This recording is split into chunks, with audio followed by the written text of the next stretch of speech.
All right, that's working. All right.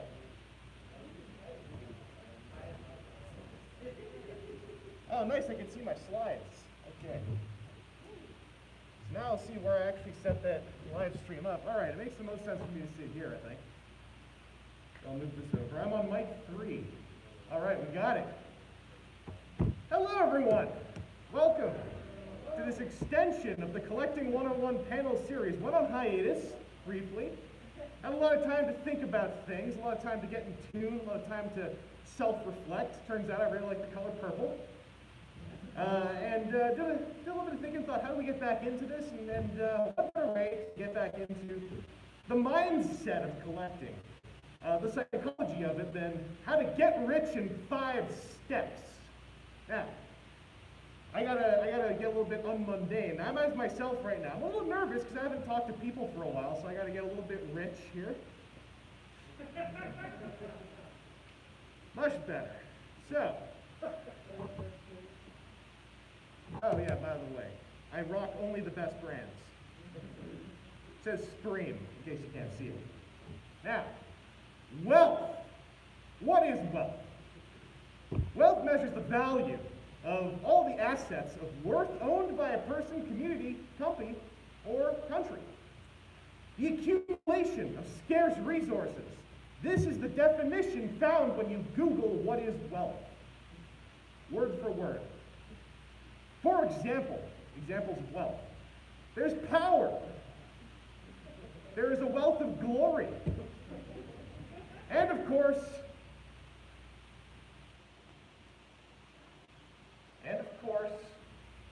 joy.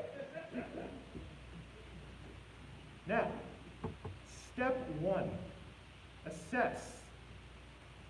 Assess what you like. You gotta have a basis, right, where you start from. We are gonna cycle back a little bit into some things I've talked about, and why do we enjoy the toy, and other such panels that I'm putting under this little banner. So think about, like, what it is you actually like, because on a very basic level, it's like, I like toys, but you don't buy all of them, I assume.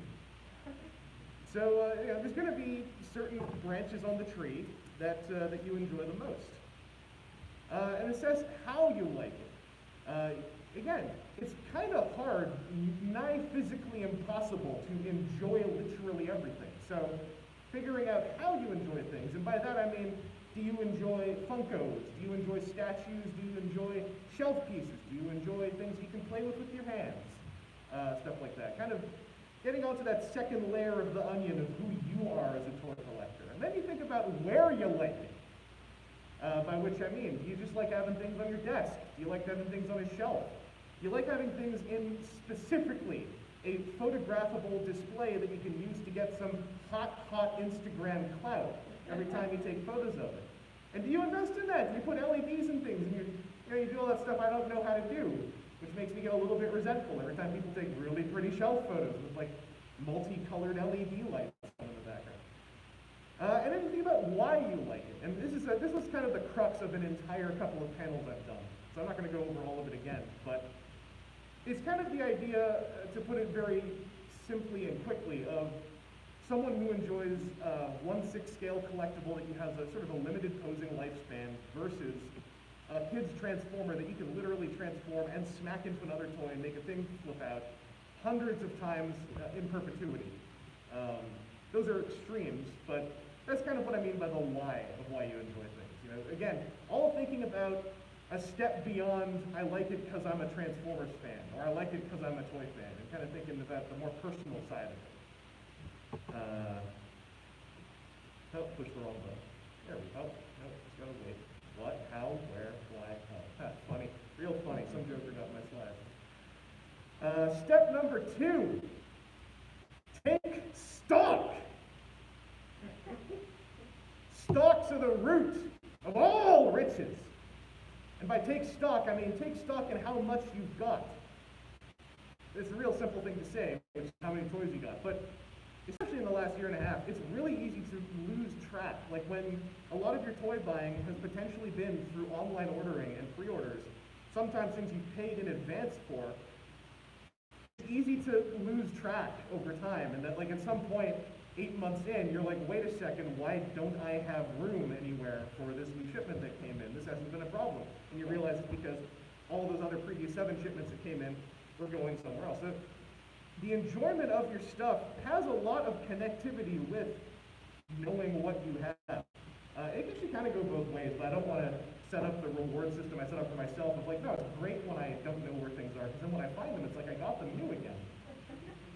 And take stock in how many different sub-collections you have. Now, you might have noticed a pattern here of like we're kind of focusing inwards and figuring out what we have. Like, kind of the crux of these 5 steps is based on working with what you got already as your basis. And what I mean by sub-collections is Transformers being a really easy one. It is really easy to say, oh, I just buy Transformers. And that can mean many, many things. Especially with the number of, just to throw back to that last panel we had, licensed third-party things out there.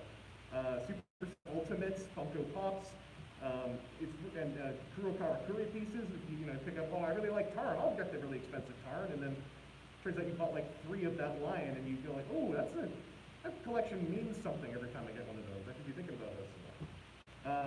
And also take stock in how many different interests you have. And this sort of goes a little bit outside of the genre that we're basing out of, but usually, even if you don't think you do, you have more than one interest.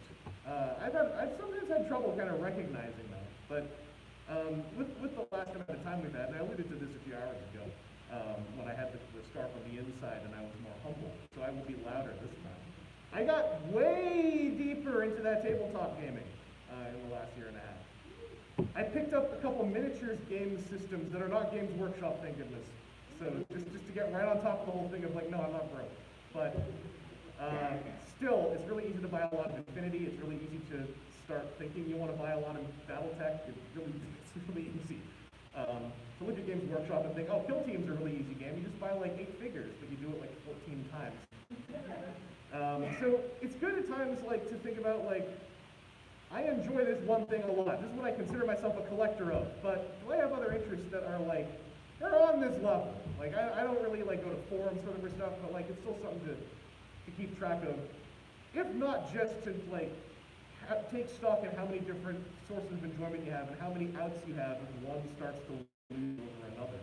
And take stock in how much time you spend with collecting. And by that, I mean a lot of things. Not just like going on the internet and talking to collectors or putting in pre-orders, but like if you're out toy hunting, which is becoming, more and more viable for folks, especially, you super rich folks who have cars, etc. The amount of time you spend on your collecting needs to have value to you as well, I think. And if you don't have to see it as a bad thing, but if you don't think about it at all, you can start thinking like, man, why is collecting so tiring? You don't have to spend less time on it, but if you just recognize how much time is related to it outside of the obvious stuff, you can make it a little bit more fun, or it can help you adjust to make it more fun for you. Anyway, step 3. Think. Step 4. No, that's a joke. That's a joke. That's not all that's on. Right, okay. I wasn't actually sure if that was what was all on the slide. But think about the stories of your collection. And this is, again, multifaceted. I can't remember if I have a subpoint to this one. Yes, I do. So the stories of your collection can be a lot of things. The strange places you got them from, convention exclusives, things that you found while you were on a holiday, which ostensibly your holiday probably wasn't a 100% toy collecting focused holiday, but if you found something out there, it creates a story about that piece. The long journeys that paid off or didn't. I think that there are some things that we have great hunt stories about. There are also things we have where the story about them is how we couldn't find it anywhere, and so then we just went and spent an extra $30 on eBay to get the thing. And all of these things create stories that exist beneath the objects that we kind of just look at quickly as like, that's the collection. There are to get a little corny, there can be tapestries flowing out of your shelf. If you just sort of look at it and remember what those pieces represent. The friends you made along the way. What better thing to say at a convention with people here? And to really make it focus on toys, sometimes it's fun to look at a figure and think, why did I buy that? Oh, that's right. Buddy convinced me in the heat of the moment at that show that I should get it. And I didn't even get off the plane before I realized, wait, I don't want this. Or vice versa, obviously. It's just funnier to say the angry one. That's what gets the old humorous equivalent, as they say. In all of this, walk the edge of sentimentality. I think I'm really careful about being sentimental because I am the precise mind type where sentimentality, combined with, as we mentioned a few hours ago, habits like depression clutter, means that I can have stacks of paperwork that I look at and go like, oh, that was paperwork from film school. Oh, I remember filling out that form. I'm just going to put it back into this folder again. I can't. It's really, really, really awful. But it's easy to think about how sentimentality can lead to that and glaze right past the values that sentimentality can have, especially when it's like under control. And that's what these stories are. Is when you look at what you've got and you see all this extra just value of tales and stories coming off the shelf. I think that it balloons what a collection can mean if you spend a weekend doing it. If you get tremendously high and just sit down cross-legged in front of your shelf, that's a different animal.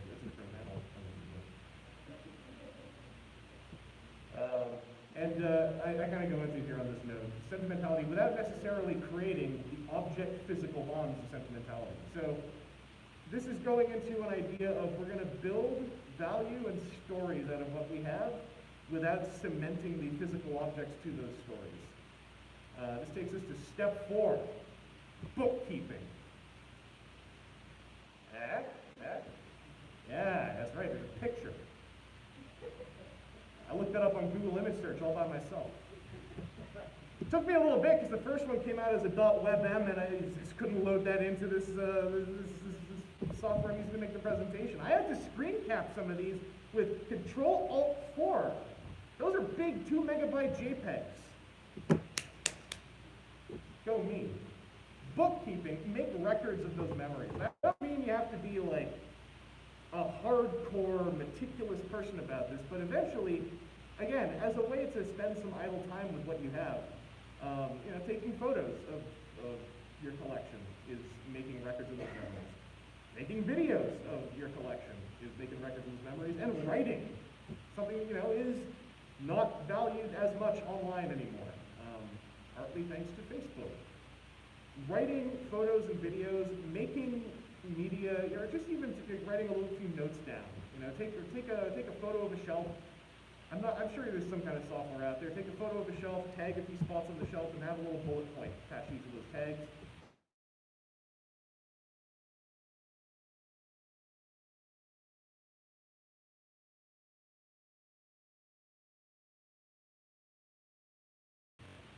What I mean by this is that when you take something down, take photos or videos, especially, or you mess with it to write something about it, it's no longer just existing on your shelf. You're handling it again. And you're renewing almost your contract with that piece of your collection, like whether or not it still resonates, or whether or not it's a 2010s era SH Fig Arts and the legs fall off because the hip joint assembly has crumbled to dust. That's a joke for all the Fig Arts collectors out there who got in when I got in. It's a bummer.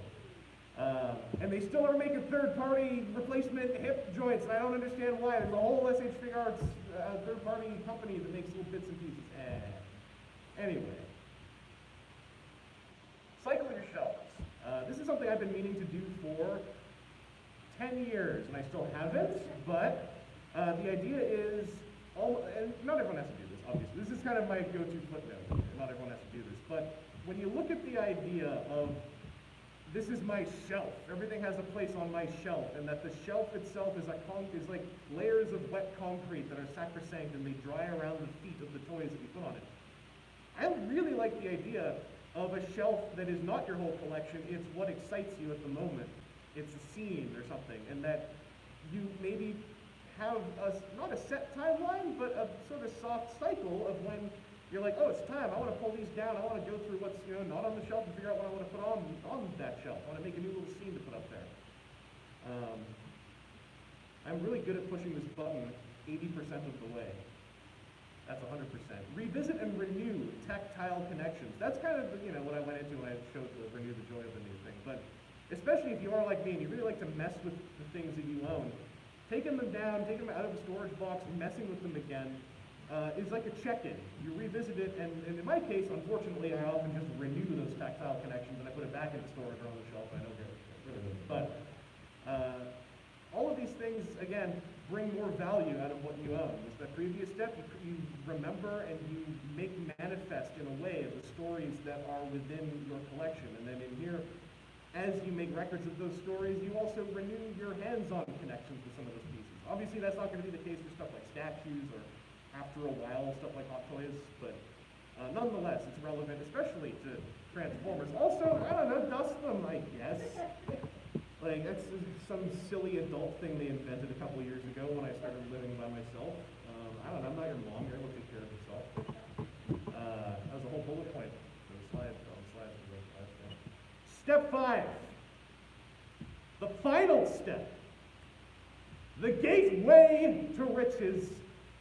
The precipice of wealth. That was an 80% button push right after all that. I should just leave. I should leave. As time passes and as objects come and go, whether you sell them or keep them, whether you keep them or treasure them, the stories, memories, and joys will remain. You are now rich. Your collection can be more than merchandise. Once again, if you wanted to. I have faced opposition on this point before, and I feel I was too aggressive with it, so I will say, if you just want it to be merch, that's also cool. There are 5 steps. Assessment, taking stock, thinking, making records, and treasuring experiences and memories. You can find wealth within a collection of any size by using those steps. You can be rich with powerful experiences. You can be rich with glorious memories. Remember the Dr. Doom pictures earlier? You can be rich with the joy of collecting. Now get out there and experience joy!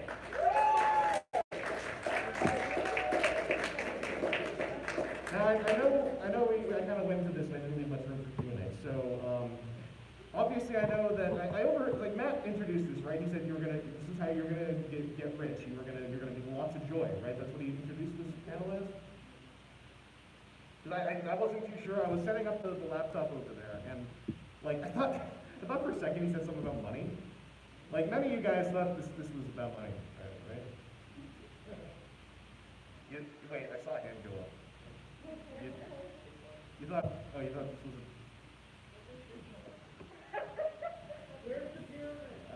how much time do I have left? All right, I was kind of planning about this being a 35-minute, okay. Luckily, I'm so rich with joy that I'm able to edit the slides from over here, so let's just get a new one up here. Rich, money, get lots, and you'll be rich with money. You buy low and sell high, because if you get it low, you spend less, and then when you sell it high, you've made what's called a profit, which is where you have more money than you started with. And then the digital frontier is a wide open, it's like the information Wild West. It's a fantastic place where there's limitless opportunity. All you gotta do is get in under the bubble. What's it called? The dot.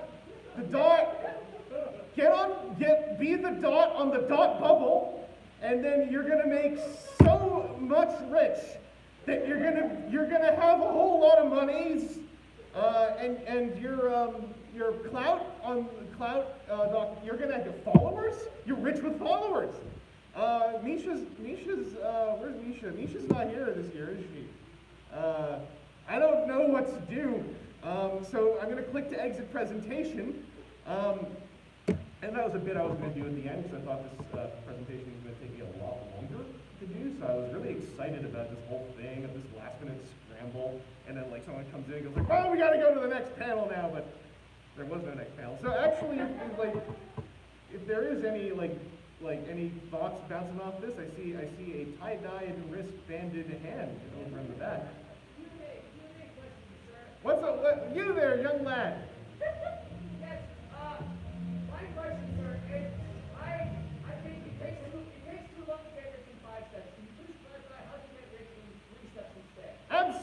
Okay, step one. Now, we all wear, generally in the winter, socks. All right, step two. Usually, we have more socks than we need to wear, so we have extras, right? So step three, you take that sock and you fill it with a lot of little but collectively heavy objects. This forms what's called a blunt weapon. And you use that to make as much money as you could ever dream of, as long as you are A, fast, and B, not arrested or caught. I hope that cleared things up. I'm speaking from a lot of salt of the earth experience here. I got a question. Oh, there's two there, but you raised a left arm and a right arm, which made you very briefly look conjoined. So I'm going to go with red mask first. Where did you get the screen shirt? I got this 2 years ago at either a Tfcon or a toy show. I don't remember who I got it from, but I believe that they have them online. I just can't remember where, which is probably the least helpful answer I could have possibly given you. I am in that Discord server, so if you remember things, post there, please. Yes, or if anyone remembers who was selling the Scream shirts, because I know that I saw a booth that had these once, but I got mine online. I had to go into my Outlook and look up Scream, and it'll tell me like which t-shirt company it was from. All right, and from your other half, over there. Yeah, from the left side, which is going to stand and confirm. Are you sponsored by the Latvian government? I have never heard of Latvia.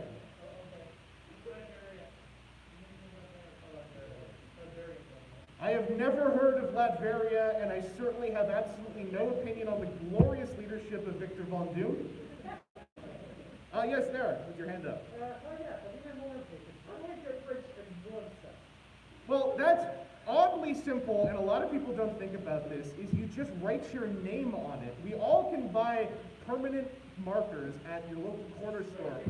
That's a $1 investment for a, what, like at least $100 bridge? I don't know how much bridges cost to make, but it's got to be more than 10 bucks. Oh, we got a question from Santa Claus. Have you ever considered getting rich by just digging up the body of someone named Richard? Well, I got a funny story about that. I used to have a lot of friends named Richard, and I got tired of the process taking so long. So going back to that first question about the sock thing, it turns out that there is a finite number of people named Richard who will hang around you until a pattern emerges and they can see it. Like you'd think that those dicks would not catch on to what's happening. But no, then they all flee away because they're a bunch of cowards who don't understand the meaning of wealth, as I laid out clearly in that slide from Google definitions. I'm glad I got that off my chest. So thank you all for coming out to this late night panel. Like, granted, I didn't want to say the thing, but I'll say it. What else were you gonna do? It's after 9 o'clock. Your parents are gonna tell you to go to bed if you go home. You gotta stay out at the cool, get-rich panel. But I hope you all have a really good time over the weekend. One little self-plug and a half. On Sunday morning, there is a panel about Best Transformers Villain. That is not my panel, but I am really participating in it, therefore. It gets shill time! There might be at least one or more people in the audience who are also participating in that panel and maybe waving their arms around. They might even be right behind you. I don't know. And then later that afternoon, there will be another panel, which is the good old-fashioned fan media panel, which I wanted to bring back again because it's been so long. I wanted to go back to some basics. So that panel, I will be teaching you how to make a video review in 90 minutes, but in 30 minutes, but it is a 60-minute panel. That last bit didn't make it onto the event schedule because I think that the title was too long, and also there's no room for footnotes on that schedule. But speaking as someone who's had a lot of trouble actually doing anything constructive for the last year and a half, the times that I have been able to make media happen kind of gave me a few little epiphanies just about like mental process, and I want to try to share that. But also, there's a funny bit where I pre-recorded the postability segment, and then the me that's doing the postability segment is speaking to you, the audience, but from 4 in the morning about 15 hours ago. 12 plus 5, 17 hours ago. and makes fun of me. So that's gonna be a funny bit. I haven't actually made the slides for that yet, but you know, I got a whole day. Yeah. Otherwise, go forth and enjoy. I don't know what the after party is, but hit that up if you wanna, or whatever you wanna do. Have a good Saturday. Have a good Sunday. Stay safe. Also, now there's more people in the room. I'll say the bit again. When I was crossing the streets to come to this hotel a couple hours ago, I was thinking in my head that line from the G1 movie, the 86 movie, where Alton Magnus was like, "You're all alive," and I was like, that's running through my head over and over again as I'm crossing the street, thinking about all of your lovely faces and eyebrow structures. And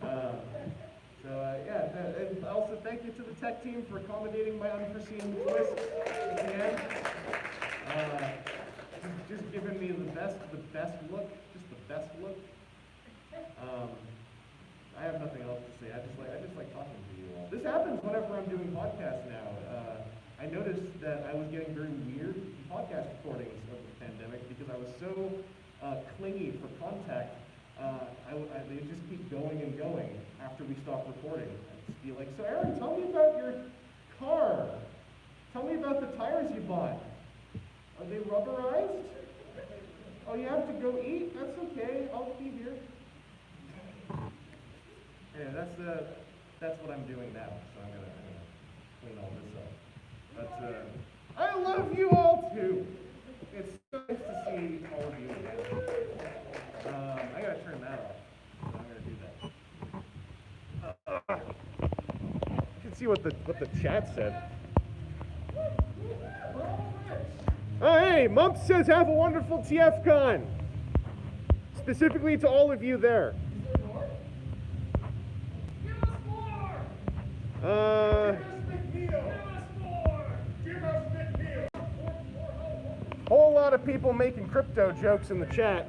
It's kind of the go-to. I couldn't resist, as you saw. I'll see you all later.